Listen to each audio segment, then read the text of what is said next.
Hi, friend. This week I talked to Carolyn Federman. She's a philanthropist who founded the Charlie Cart Project, which brings cooking education to children.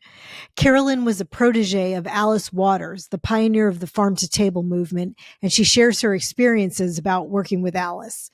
Carolyn is funny and irreverent from the first moment of this interview until the last, and she teaches us what contributes to a joyful and meaningful life. So listen to find out if you're doing those things. And don't forget, of course, you can watch us on Spotify or YouTube now and leave a comment. I love hearing from you, and I promise I will answer you back. Of course, you can also email me at lauren@AgeLikeABadassMother.com. And please keep sharing this podcast. You're helping us grow. I appreciate it. Thank you again for making this podcast one of the top 10% of all podcasts. You mean the world to me. Thanks, friends. Hi, friends. I'm Lauren Bernick, and I'm flipping the script about growing older. My guests have been influencers since before that was even a thing. Welcome to the Anti-Aging Podcast. Welcome to Age Like a Badass Mother. Carolyn Federman is the founder and executive director of the Charlie Cart Project, an all-in-one mobile platform for food education. The Charlie Cart Project makes hands-on cooking accessible to all children with a turnkey set of tools, training, and a fully equipped compact mobile kitchen. Prior to launching the Charlie Cart Project in 2015, Carolyn led Alice Waters' Edible Schoolyard Project, developed programming with British chef and activist Jamie Oliver, and co-produced the undergraduate course Edible Education 101 at UC Berkeley with author Michael Pollan. Carolyn is the author of New Favorites for New Cooks, a cookbook for children and families. Welcome, Carolyn. Thank you so much, Lauren. You said that also beautifully. Do you want to come work with us at Charlie Cart? Yes, I do. Oh my gosh. I have nothing to do. But I love taking on projects. That's one problem. I bet you're like that too. Overextended, right? I don't know. Good. I'm trying. I am really trying hard not to do that. I'm trying hard to do less. Are you doing that? I am. Yes, I'm trying to be more intentional so that I make sure that I can give my all to whatever it is I decide to do. So, that's good. Yeah. That's good. Well, we have a mutual friend, Char Nolan, who introduced us. And she said, "Oh, you have to meet Carolyn. She's like the coolest person." And now I know what she means. You are. We just talked a little bit. And I said, "You look a little bit young to me on this podcast. How old are you?" And what did you say? I said, I'm 56. Which is the same age as me. And I said, "Why do you look so good?" And you said, because I just spent some time putting mascara in my hair. What's your beauty trick? I actually thought maybe for a while, I was the only person that did that, but then I ran into a few people that also do that. Oh, you know, so apparently it's a really good hack, and you can get mascara in all different colors now. So that's true. Oh my God. I've never even heard of that. But also I don't have that color hair. I pay to, have somebody put stuff in my hair. But the other day, it was so funny. Somebody said something. My husband was standing there and she said something about my hair. And he goes, I swear to God, he said, "That's her natural color." And I was like, "What is it?" I said, "We've been married for 34 years. How do you think this is my natural color?" I was like, "God love you." I was like, "How do you think this is?" I was like, "Do you not notice that I get my hair done all the time and it's a little bit expensive?" And he goes, "Well, yeah, I did, but I just thought I didn't know what she was doing cutting it. It took so long." I was That's the best. Poor little thing. He's so I have sweet. I have a really good friend who we went out one day in New York City and we were trying on. We spent like 3 hours sitting in this place that does hair extensions, and I guess the woman had nothing to do that day, so she just let us try all these things on. And my friend ended up buying this thing that kind of like it goes under your hair. It's sort of like a half wig or something. Anyway, it looked like she had this super thick, long, full head of hair. And it was a dramatic difference. And she went home and she put it on before going out with her family, and nobody noticed. I'm not one bit surprised. That's hilarious. So funny. Yeah. But I bet all her girlfriends noticed immediately. Yeah. Right? Yeah. And of that's course. so funny. Yeah. Oh my gosh. Okay. Well, so tell me a little bit about Charlie Cart, just so we can get to that. Like, that just sounds so cool. Thank you so much. Yeah. So it's been a real labor of love. As you said in the intro, I worked for Alice Waters, and her whole thing is food education, teaching kids, through this delicious avenue to understand and participate in growing and cooking and consuming fresh food that is good for you and good for the planet. And I was quickly converted to her way of thinking and saw the impact on kids. But I realized this is pretty resource intensive to build out teaching kitchens, especially in schools, and that teachers, educators are really interested in promoting programs like that. But as I said, it's resource intensive. They can't all have a teaching kitchen. So I thought, what can we do if we can't bring the kids to the kitchen? Maybe we can bring a kitchen to the kids.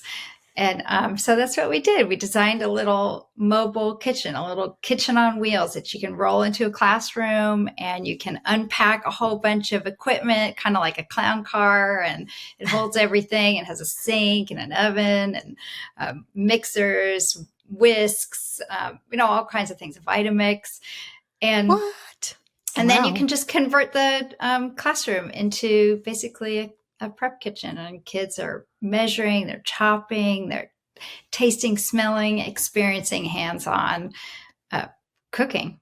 And and so since then we've been expanding. We have about 600 sites across the country. We're in 47 states, and we're reaching about 500,000 kids a year.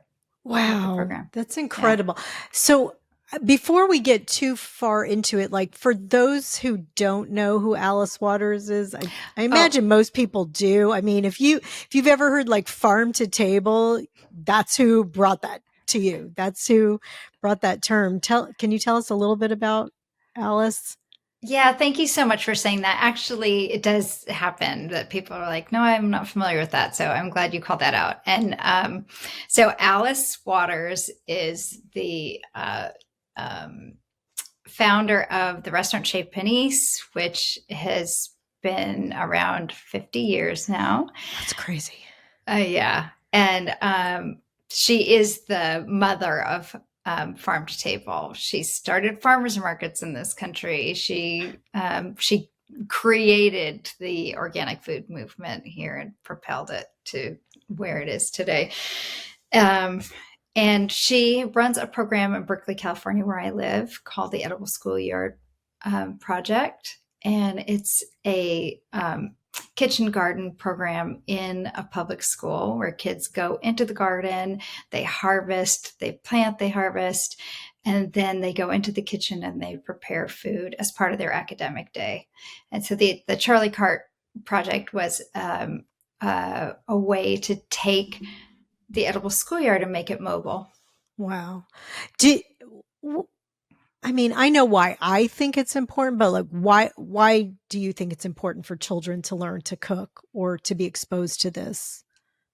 There are so many reasons, but, and it depends on your lens, but for me, it's not just about their health, what they consume, but it's also about, discernment and informed decision-making, right? So, discerning fact from fiction, discerning, kids are exposed to basically an avalanche of food marketing every day, through social media, through television, through billboards.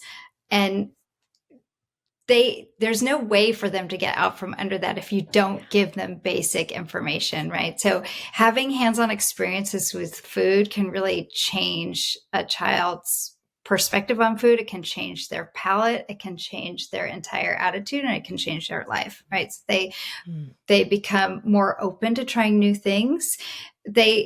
Kids come with preconceived notions about what a vegetable is and what a thing tastes like. And so you can completely turn that upside down. And then there's ramifications to that. There's implications. Once they have opened to trying something new, they then start to like it. They then start to want it. Then they start to ask for it. They take the recipes home. They ask their parents to make it. They ask their parents to buy those things in the grocery store. They learn to recognize those foods in the grocery store. And then beyond that, they start to make the connections. They're making the connections between what happens to this food when it goes in my body, how does different food behave differently in my body? What happens to my body? And what also happens to the planet in the growing and processing of this food? And then what happens afterwards to the food, right? We also, in the curriculum, we talk about, you're not just learning about fresh produce, but you're also learning about compost. You're learning about food waste. You're learning about food processing. What you start with corn and corn kernels, corn on the cob, and you get all the way, by the end of the curriculum, you get all the way to corn syrup, ultra processed corn syrup, right?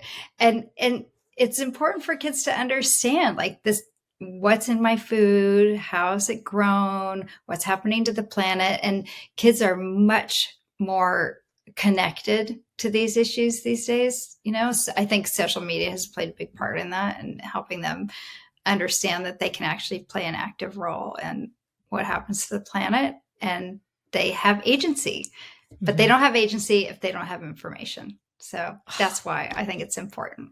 That's so smart. And do you go to all socioeconomic backgrounds with the program? Mm-hmm. Yeah. Yes. Yeah. We work more with low income communities than we do with, you might think that an program like ours, where you have to pay to purchase a program, that there might be more private schools involved, but actually we're primarily in public schools. I think we have just a really small handful of private schools. So it's public schools, a lot of rural locations, lots of libraries, lots of VA clinics, an interesting variety of organizations that, purchase the program. And then we do training. So we help network these organizations together and help support them for success. Oh my gosh. That's, I love that you're doing that. I think it's so important, especially with the kids who might not be exposed. Yeah. The kids who are in private school, they're going to the farmer's market anyway, probably with their parents, they're potentially exposed to these things where maybe some other children aren't. Was your family philanthropic, or where did this come from? Yeah, my family were both very into food and cooking, and also really philanthropic. My sister has worked in development her whole life. My dad is a philanthropist. My mother was a teacher and a social worker. She worked with at-risk youth. So yeah, it's like in the blood. In the blood. That's so nice. What about your kids? Do they have any interest in continuing this? Oh, sure. They love to cook. They That's have good. been my muses for this. They've tested every recipe a million times. For your cookbook? For the cookbook, for the Charlie Cart curriculum. We have 54 recipes with the Charlie Cart curriculum.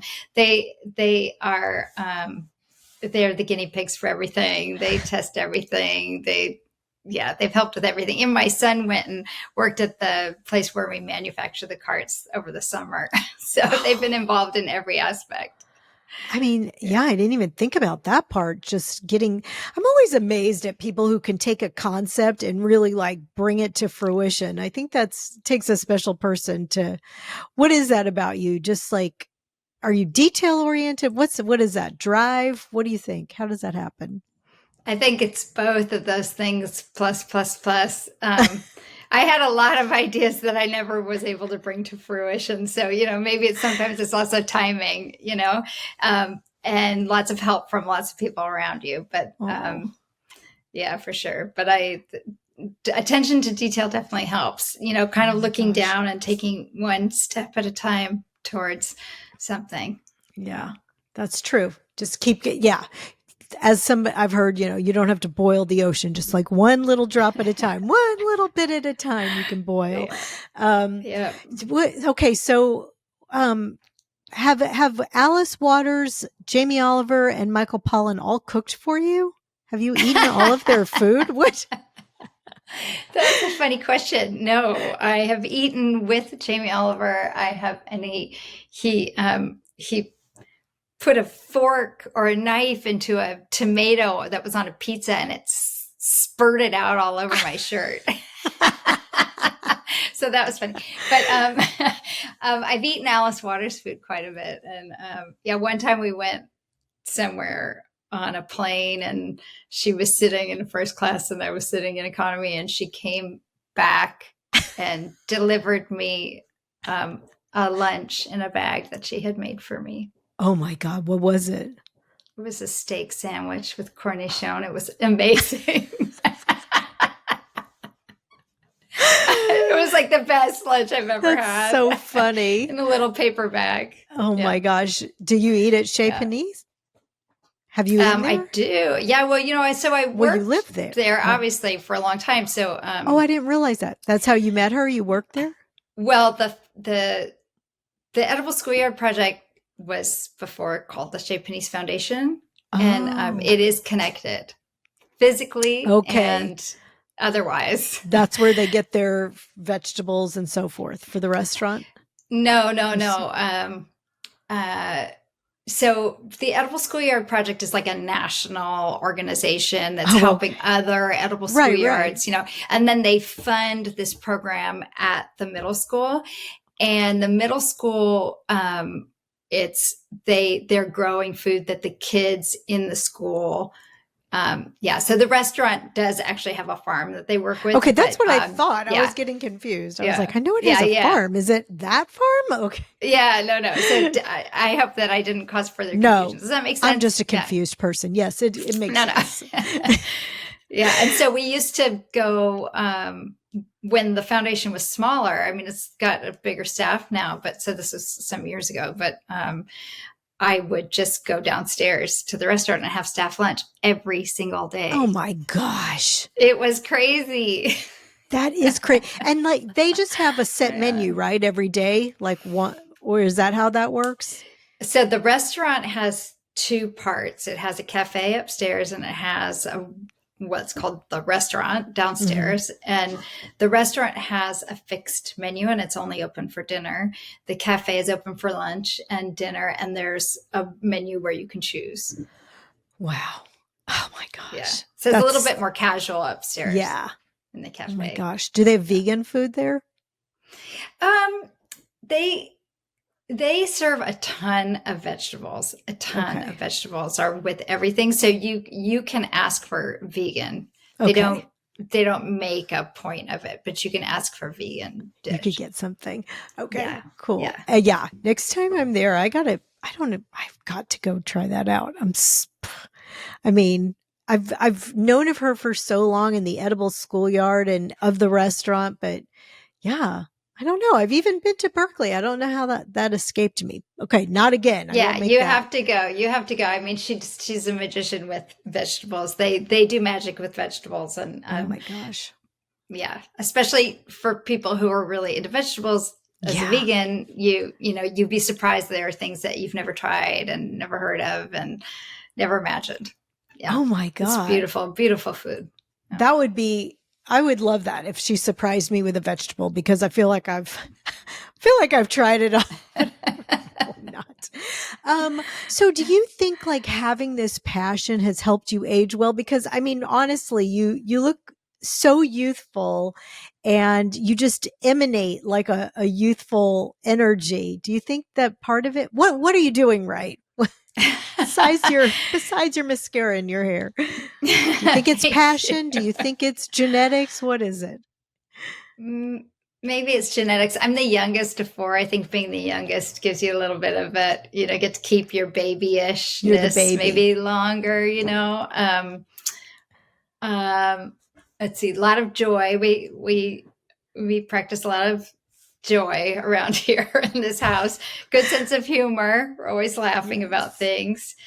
Definitely. And I have eaten tons and tons of vegetables my whole life. I've always been a giant vegetable lover, and I think that's made a difference too in my health, and my skin. And yeah, I think so.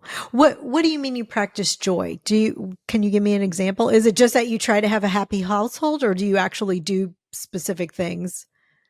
Oh, we just try to have a happy household, but we just laugh a lot. We are a funny family, and everybody has a really good sense of humor. And I think we spend a lot of time laughing and making light of things and trying to make sure that we're getting, squeezing that into the day every day as much as we can. That's funny. I feel like we do that as well. We have like a funny house. We're always trying to, I don't know, make each other laugh, and just like on the family text, we always have, I don't know, everybody tries to out funny each other. I think it's good, right? I mean, maybe it's not something that you or I and our families have kind of like articulated before, but I do think it's a practice. I think you actually have to prioritize it a little bit. I think so. So how old do you feel? Wow, that's a great question.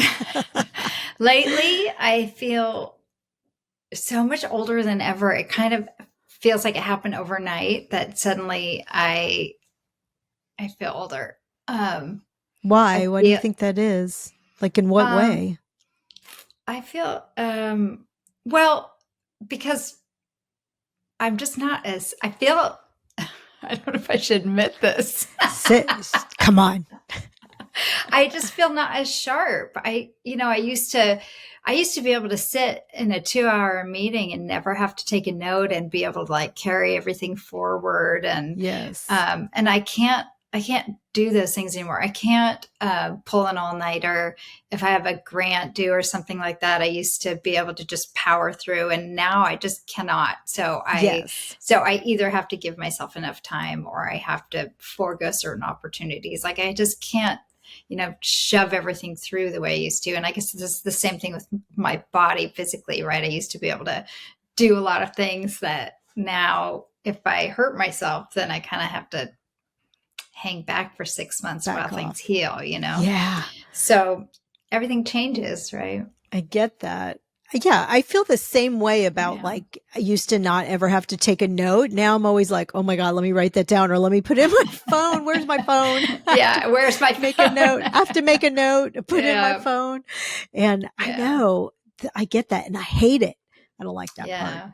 That's hard. It's hard to know that you could rely on your brain and your eyes, right? And things like that. Like, so completely. And then suddenly, if I don't have these readers on, I just can't see anything. Oh, I can't. I know. I hate that. That's the worst for me. That's one of the worst parts, is just pulling out those readers all the time, like especially in the grocery store to see ingredients. And I'm like, damn it. I don't like that. So how old do you feel then? Is it two different ways? How I kind of old feel do two I different feel? ways. Well, tell me, can you answer the question? Yeah, you answer the question. I mean, yeah. I mean, for me, I think all the things that you just said really resonate, because I feel like in my body and throughout the day and all the things, I probably feel no different than when I was 30, but like my daughter's almost 32 now, my oldest one. So I'm like, well, that's clearly not right. I know I'm not younger than she is. But I mean, I still feel the same as when I was like 30. or 35. But then it will be those things that really get me, like just the things that you said, like I can't, pull an all-nighter, or exactly the things that you said. I have to take notes, or I have to write things down. My kids, a lot of time, they know that like I'm having trouble remembering certain things like that, and they'll be like, yeah, you said we could, or whatever. And they pull one over on me, like, yeah, you already like okayed it, like you're gonna buy us concert tickets, we're all gonna go. I was like, I did? No, I didn't. You guys are lying to me. That's so manipulative. No, they know I'm gonna catch on. I think they're just messing with me. But I mean, on the other hand, I feel so young, it's like a funny combination, right? On the other hand, I mean, knock on wood for both of us. Yes. We're so lucky, right? I mean, knock on wood right now, everything works, right? It's working. It may not be working the way it did 20 years ago, but it's working. I feel so fortunate. And I feel some days I wake up and I'm like, yeah, I'm ready to just conquer the world. You asked me about doing yoga, and I go to this yoga class, and the teacher she's just one of those life-changing yoga instructors, right? She's just so amazing. And after the class, after like an hour and a half class or whatever it is, I don't know if you get that, if you even do yoga or any kind of sports, right? Like I used to get this with running too, that kind of runner's high afterwards, that you just feel like you can do anything. You walk out of there and I'm like, I'm going to be the next president of the United States. Right. Which is how I felt after I delivered my first child too. I was like, if I can do that, I could do definitely anything. Run this country. No kid. That's the truth. That's the truth. Yes, I did feel that. It's a mix. It's a mix. Yeah. I've never. Did you feel that? Oh, after I had a baby, I was like, I'm the best. Who's better than me? Has anybody ever done this before? Like, I mean, that's great. Did I invent this? It does feel like that. It totally feels like that. Wow, I invented this. Wow. Who's ever done this before? But yeah, but I mean, as far as runner's high, I hate running. And so I cannot say I've ever really, maybe when I was young, and I'd run a few miles, but I still don't even know if I ever had a runner's high, because I'd always just be like, God damn it, when is this going to be over? I hate this so much. But yoga, I do feel like that. I do feel like when I come out of there, I feel like invincible, and like, I'm so glad I went to that class, even if I didn't feel like it. Yeah, I do. So what do you do? Do you still run? I don't run anymore. But I walk the dog in the hills, and I do yoga, and I actually ride the Peloton sometimes, which I really love. And I know it's kind of culty and weird, but I absolutely love it. Oh, that's good. So you do the Peloton classes? Mm-hmm. You do? I had that. I just, during the pandemic, I bought not a Peloton, like it's a Schwinn bike. And, but I signed up for the Peloton app. Like you could still do the classes. I was cheating. I was doing my Schwinn bike and my Peloton app. But, now I just use it to, now that the pandemic's over, I just use it to watch TV. So like, if I'm like, oh, I don't want to just sit on my butt and watch TV, so I'll get on my bike and watch TV. Oh, that's awesome. Awesome. Yeah, I can't say it's a huge workout for me. Sometimes I'll get on there. But it's actually so much better for you than just sitting there. Right. Just sitting on the couch. You're moving. And I find just in terms of exercise stuff, if I don't go for a walk in the hills at least 3 days a week, my brain kind of combusts. It all starts to just crumble in on itself. I realize I don't notice how much it helps me until I don't do it. And then when I don't do it, I'm like, oh my God, I think I'm, the sky's falling. The other thing I do sometimes that, speaking of aging, that I think is really helpful is swimming in the bay. I don't do it very often, but I do it occasionally. And I think it's a great thing to do as you're body gets a little older. And I'm so impressed. First of all, that bay is freezing. And I hate cold water so much. So oh my God, I'm so impressed that you do that.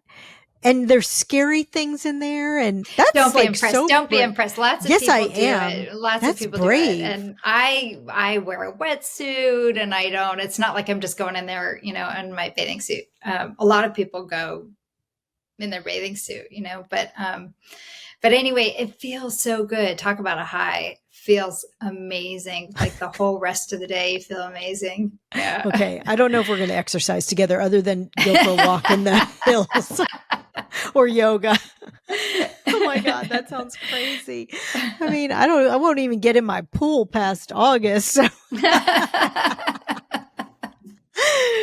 Oh my gosh. That's great though. I mean, my husband, wherever we go, like when we travel, he always gets in the water. Like if he sees a body of water, he always gets in there.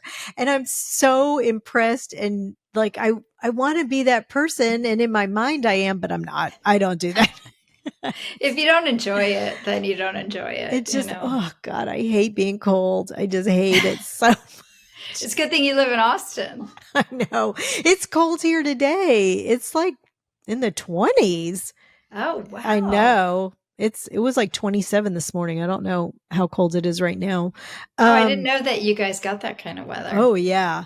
Not a lot. And maybe just like January and February, it gets like cold in the morning, then it usually warms up. Like it's probably pretty nice. I should go for a walk while it's warmer. And then it gets cold again at night. So we have that whole thing. But yeah, once in a while it snows and I don't know. So is that map behind you? Speaking of, is that where you have all the Charlie cards? I know. Yep. Okay. Those are tiny little Charlie card stickers.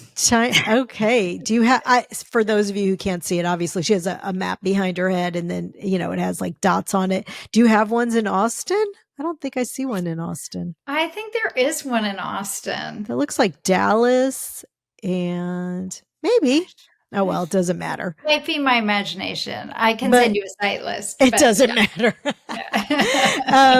Do you watch the news or where do you get your news? Like, how do you consume news? Just for mental I was purposes. a big news person. And then, I don't know how much you get into politics on your. Yeah, I mean, I'm trying not to get into politics, but you can say whatever you want. But it's just that because of that, like, I'm always interested in how people, like, for their mental, I don't know, the good of their mental health. How do you get your news, and what amount do you consume, and so forth? Yeah, so it's changed a lot. So I used to listen to NPR every day, and then in 2016, I slowed that down quite a bit, and then you can say whatever you want. I kind of set you up. I normally don't do this, but I'm just interested. I did. I read the New York Times. I read The Guardian. I read. Occasionally, I'll read like The Economist. So I try to get, and I read The New Yorker. So I try to get some variety. I guess I'm reading a lot of like really kind of, in theory, left leaning. And not a lot of right leaning. But still, you're trying to get a variety. Yeah, but I'm kind of on a news pause right now. Yeah. How about you? Same.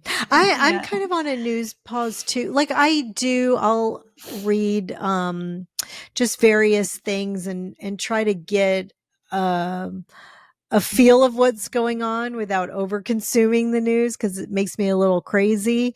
But it's hard because what I've been watching is the local news, because sometimes they'll give you like what's going on in the world, and it seems it's not very slanted. It seems like, you can still find out, because I mean, I'm missing big things. Like my husband will be like, "Oh, did you see blah, blah, blah, blah?" I'm like, "What?" He's like, Yeah. Lauren, you have to keep up. And I'm like, I can't anymore. I don't want to see what's going on. It's just like, it's hard to watch all the Yeah. things and without, I don't know, it just messes with you a little bit. So, I'm trying to, keep up without making myself kind of crazy. That's so funny that I asked you that. I never really asked people that. That's funny. I don't know Industry why. wise, I get a lot of news from LinkedIn, people Mm-hmm. announcing what initiatives they're taking on Yeah. and what's happening in the industry, in food generally. And I subscribe to a lot of newsletters, actually. Yes. Actually, that is a way that I get a lot of news. I subscribe to a lot of things on Substack. Yeah. That's a good, Yeah. yeah. Yeah. That's But good. I'm not getting my news through Like X news. or Yeah. and I don't have a television. So we're not, You don't have a television? no, we have never had a television. Do you watch anything on like your computer or you don't watch Yeah. anything? Oh, yeah. Yeah. We watch lots of shows, plenty of shows on through the streaming and lots of Yeah. movies. Yeah. Interesting. So you've Yeah. never had a television? No, I mean, I didn't have a television growing up, and I had a Yeah. television until 2001. My son was an infant, um, and when and we watched 9/11 happen on a TV, Mm-hmm. and Mm-hmm. then we got rid of the TV after that. Really? Because Yeah. you, why? Because you didn't want to, what was the tie to that?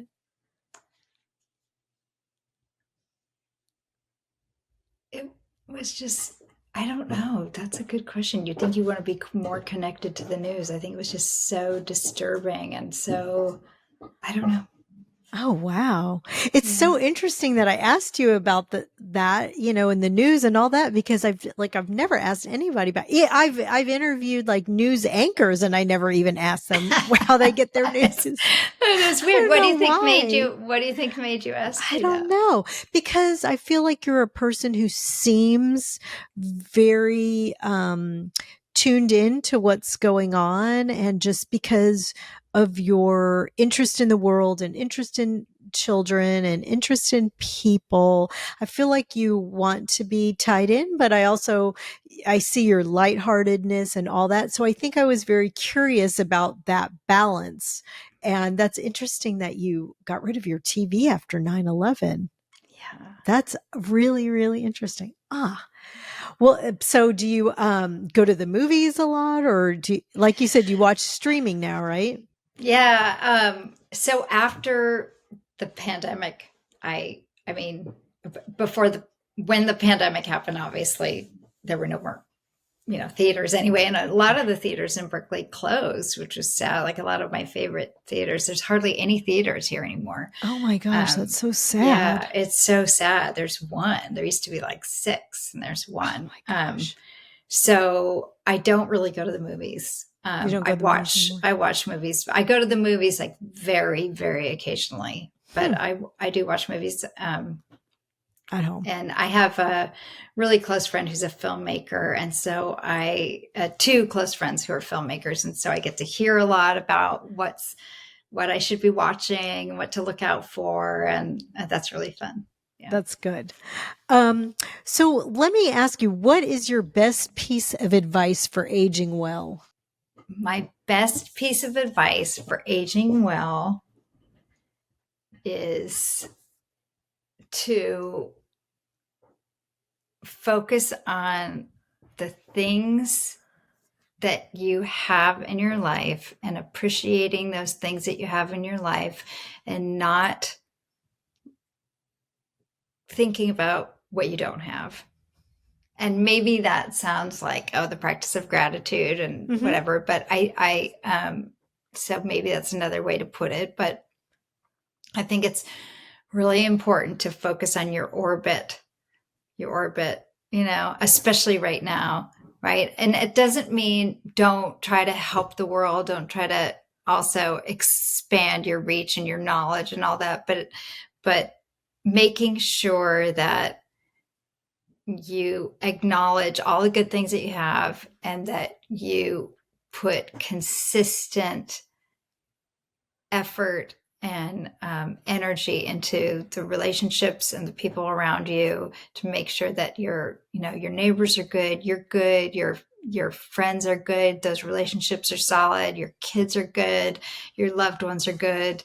I think that is the key to a useful and joyful life. Yeah. You would be surprised at the amount of people who say something very similar. I think that that is a key. I mean, clearly, if all the people who are aging well are saying that, I think that that's a pretty good piece of advice. Do you have a best piece of advice that you've ever received, not age related? Do you? Recently, I was at a temple service, which is funny because I don't really go to temple, but I went to temple in Hawaii, of all places. Oh, nice. I didn't even I know know. that. They have. Yeah. They have Jews Yeah. in Hawaii? Yeah, I guess. That's awesome. Apparently. And the rabbi was so awesome. And he said, and I think he might have been quoting someone else too, but he said,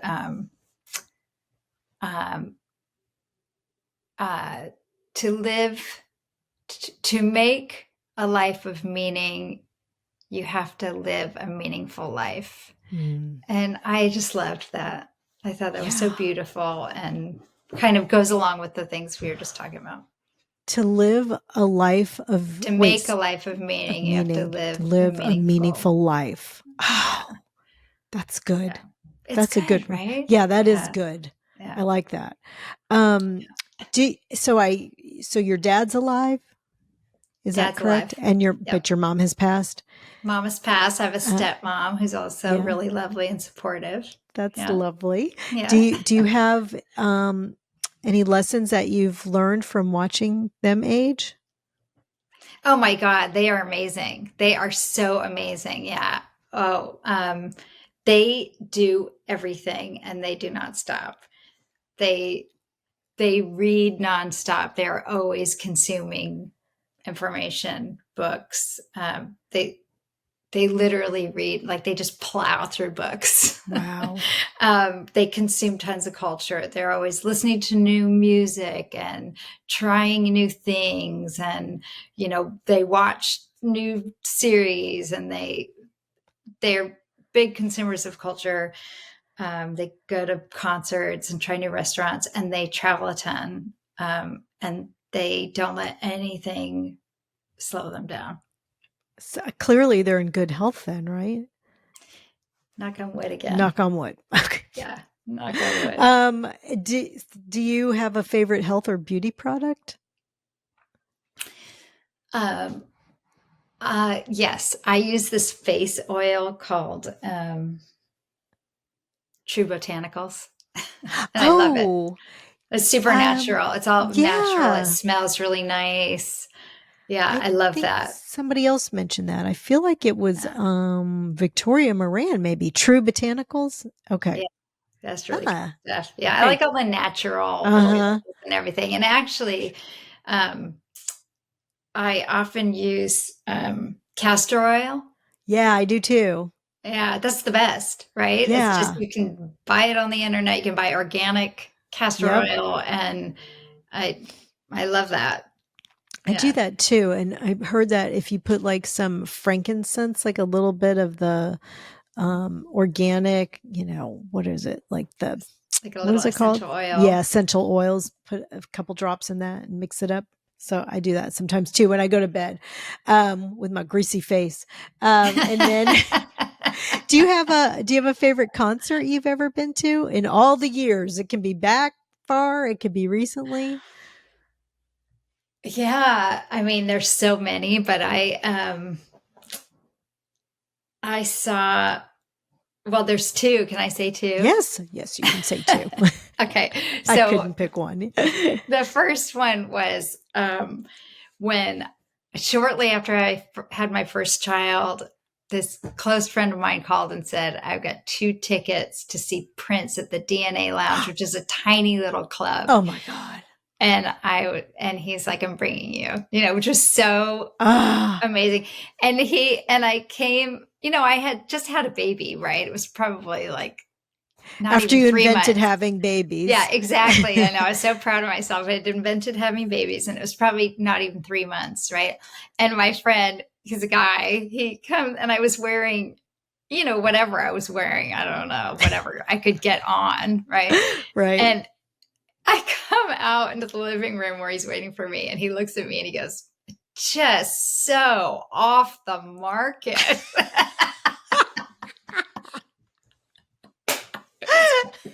Thanks, Jeff. Anyway, that concert was absolutely amazing. Okay. And then the other one was when I worked at the Shape Niece Foundation. We did a fundraiser in the downstairs restaurant with Katie Lang. And I really didn't know her music at all. And it was very intimate because the downstairs only holds 54 people. And she had a baby grand piano in there. Or was it baby grand? No, not even. I don't know. She had a big piano delivered, and I had coordinated the whole thing. And so when she was singing, I was standing almost right next to her. I could see the hair on her face. And and she sang Hallelujah. Wow. And I cried. I mean, I have just never experienced a musical moment like that. It was so amazing. That's so good. And both like really intimate. That's the best is when, I've seen all kinds of great shows at arenas, but when you get to experience like a really intimate show like that, that's the best. And it's fun to be introduced to a new person and a new person's music. And usually when that happens, it takes a while to get familiar and into it. And to have it be like that it spoke really, to you right away. Yeah. And that's good. Well, it sounds like you are doing it upright, sister. Thank you, Lauren. You're doing it. You get my stamp of approval. Thank you. No, thank you for sharing so many good things with us today. It's been it really has been a joy and a pleasure to talk to you. And you're wonderful. Thank you so much. Thanks for listening, friend. From my heart to yours, be well until we meet again.